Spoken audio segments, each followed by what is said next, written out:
તમને લાગે છે કે તમારો સુખનો વિચાર આનાથી વધુ કોઈ બીજું કરી શકે? લાગે છે? સૌથી પહેલો વિચાર સ્ત્રીના સુખનો એક પુરુષને જ આવે. સવાલ વગરની વાત છે. સવાલ વગરની વાત છે. કોઈ પણ સ્ત્રી અત્યારે ડિઝાઇનર કપડાં પહેરતી હોય ને તો એ તમામ પુરુષોની શોધ છે, એણે જ બનાવેલા છે. તમને દરજી ગમે, ક્યારેય તમે કોઈ સ્ત્રી દરજી પાસે કપડાં સીવડાવવા જજો તો તમે તરત જ પહેલું વાક્ય, બહેનોનું એટલું સરસ ફિટિંગ ન લેતા આવડે, કહીએ જ ને. કેમ? ત્યારે એવું રાખતા હોય તો નહીં સ્ત્રી એટલે સ્ત્રી, ત્યારે કરતા હોત. આપણે આપણા શાકવાળા દૂધવાળા ભાઈઓ કેટલું ફાવે છે, ત્યારે એમ કહેતા હોત કે નહીં. એનો મતલબ જ એ છે કે આપણું જોડાણ ત્યાં છે.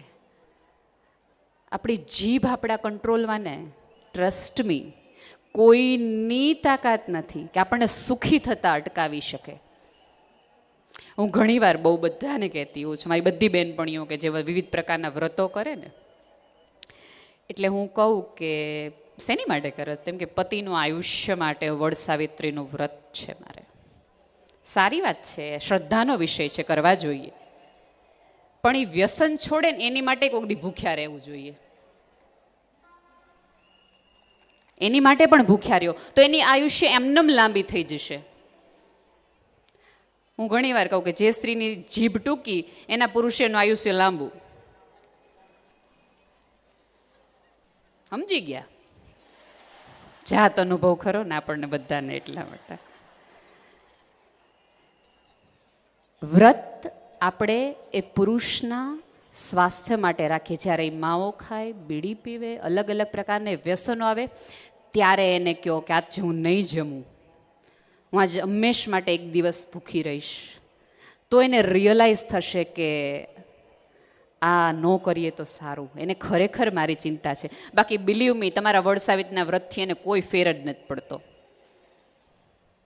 અને એનાથી એનું આયુષ્ય કદાચ લાંબુ ટૂંકું ન થાય એની કોઈ આપણને ગેરંટી નથી. પણ તમે આ રીતે વ્રત કરશો એના વ્યસન માટે તો ચોક્કસ એનું આયુષ્ય લાંબુ હશે.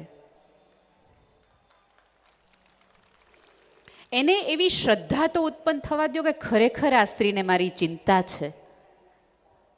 ખરેખર એ તમને એમ કે આપણે સોનાના ઘરેણાં લઈ આવવા છે, તો ત્યારે તમે એનો હાથ પકડીને કહો કે મને ઘરેણાંની નહીં, તમારા સમયની જરૂર છે. અને પુરુષને સમજાઈ ગયું છે કે આને ઘરેણાં આપી દેશો પછી આ સમય નહીં માગે. એટલે એ બહુ જ હોશિયારીપૂર્વક આપણને એમ કહે કે આજે વેલેન્ટાઇન ડે છે, ઓકે સાડી જોઈએ છે, ઓકે ફાઇન ફાઇન ફાઇન. ત્યારે એને કહો કે મને તમારો સમય જોઈએ છે, મને તમારી હાજરી જોઈએ છે. વ્યક્તિનું મૂલ્ય આપણે તો જ એને સમજાવી શકીએ. જરૂરિયાતમાંથી ઊભો થતો સંબંધ છે ને એ હંમેશા પીડા આપે. કારણ કે સામેવાળી વ્યક્તિને ખબર પડી જાય, કારણ જરૂર હોય ને તો સામે આવે. આપણી બીજી તકલીફ સૌથી મોટી એ છે કે વૈચારિક રીતે આપણે થોડા વિચલિત થતા પ્રાણીઓ છીએ. આપણા પાડોશી હોય ને એ આપણા ઘરના ખૂણે કચરો નાખી જાય. વાળે ને તો સવારે તમને ખબર હશે કે અમે ઉઠો નહીં પહેલાં એણે એમ સરસ મજાની એમ ભારત પાકિસ્તાન જેવી બોર્ડર કરી નાખી હોય, આ તમારું આંગણું ના મારું આંગણું, બધો કચરો આપણી બાજુ હોય. એ સ્ત્રી યારે કે જે આપણા આંગણામાં કચરો નાખી જાય છે એની યાર આપણે કેવા ઝઘડી પડીએ, સખત પ્રમાણે ઝઘડી પડીએ. બોલવા વ્યવહાર ન હોય એટલી હદે સામાન્ય એવા કચરા માટે આપણે ઝઘડી પડીએ છીએ. પણ આપણી અંદર આપણા ઘરમાં આવીને બીજી સ્ત્રીઓ કુથલી કરી જાય, આપણી સાસુ માટે આપણને ચડાવી જાય, આપણી દીકરાની વહુ માટે ચડાવી જાય, અને આવો વૈચારિક કચરો આપણા ઘરમાં નાખી જાય, ત્યારે આપણી સ્ત્રી યારે ઝઘડતા નથી. ત્યારે આપણે એમ કહીએ હા તારી વાત તો સાચી છે. ઝઘડવું ઓલા કચરા માટે નહોતું જોઈતું, ઝઘડવું આ કચરા માટે જોઈતું હતું. ત્યારે એને ચૂપ કરી દેવાનું હોય કે ના મારી સાસુ એ નથી, ના મારી દીકરાની વહુ એ નથી. હોય ને હોય, માણસ છે, તકલીફો મૂંઝવણો હોય, નો મજા આવતી હોય એવું પણ બને. ત્યારે એક વખત જે આપણને આ બધું ચડામણી કરાવતું હોય ને એને આપણે એમ કહી દઈએ ને કે ના એવું મને તો નથી લાગતું. ટ્રસ્ટ મી, બીજી વાર તો તમારો પ્રયત્ન નહીં જ કરે. તમે કોઈને એમ કહો ને કે તમે કેમ છો, સ્ત્રીઓની હું વાત કરું, ભાઈઓના પ્રશ્નો થતા જ નથી. કેમ છો એટલે આપણે એમ કંઈક મજામાં છીએ. એમાં જો થોડોક મજા છે, પૂરું થઈ ગયું. આખી આપણા ઘરની મહાભારત કથા રામાયણી આપણને કહેવા માંડે, મને ખબર તાર સાસુમાં તકલીફ છે, બેન મને ખબર છે આમ બાંધી મુઠ્ઠી લાખની તારી વહુની હું તકલીફ છે.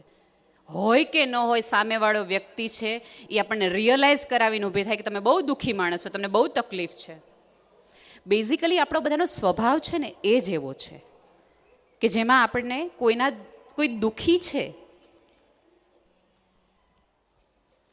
કોઈ દુઃખી છે તો આપણને બહુ મજા આવે છે કે હાશ આ જગતમાં ઘણા બધા લોકો દુઃખી છે, હું સુખી છું. અને દરેક માને પણ મારી વિનંતી છે કે દીકરી સેટ થાય ને એના સાસરે એટલી સ્પેસ એને આપો. સવાર સાંજ ફોન કરીને, હા હું થયું, કેમ છે, શું બનાવ્યું તારી સાસુએ, તે શું બનાવ્યું.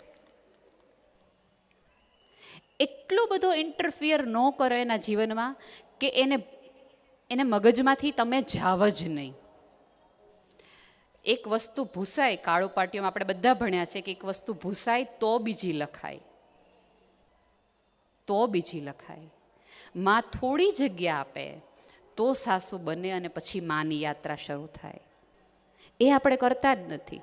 મેં કેટલી એવી માં જોઈ છે કે ધારો કે દીકરા માનો ફોન આવે ને તો લગભગ 45 મિનિટ જેટલી વાત કરે હો ફોનમાં, 45 મિનિટ જેટલી વાત કરે. અને પછી મમ્મી ફોન મૂકતી વખતે દીકરી એમ કે હાલ મમ્મી હવે હું ફોન મૂકું, મારે બહુ કામ છે, બહુ કામ પડ્યા છે. અને જેવો દીકરી ફોન મૂકે એટલે ઓલા છેડે માં એવું વિચારે કે મારી દીકરીને કેટલું કામ છે, 2 મિનિટ વાતે કરી ન થકતી મારી યારે. મારી માં 45 મિનિટ વાત કરી. અને એની વસ્તુ જો એની દીકરાની બહુ વાત કરતા આખો દી ફોનમાં ચોટી હોય એની મારે, ભૂલી જઈએ છીએ આપણે.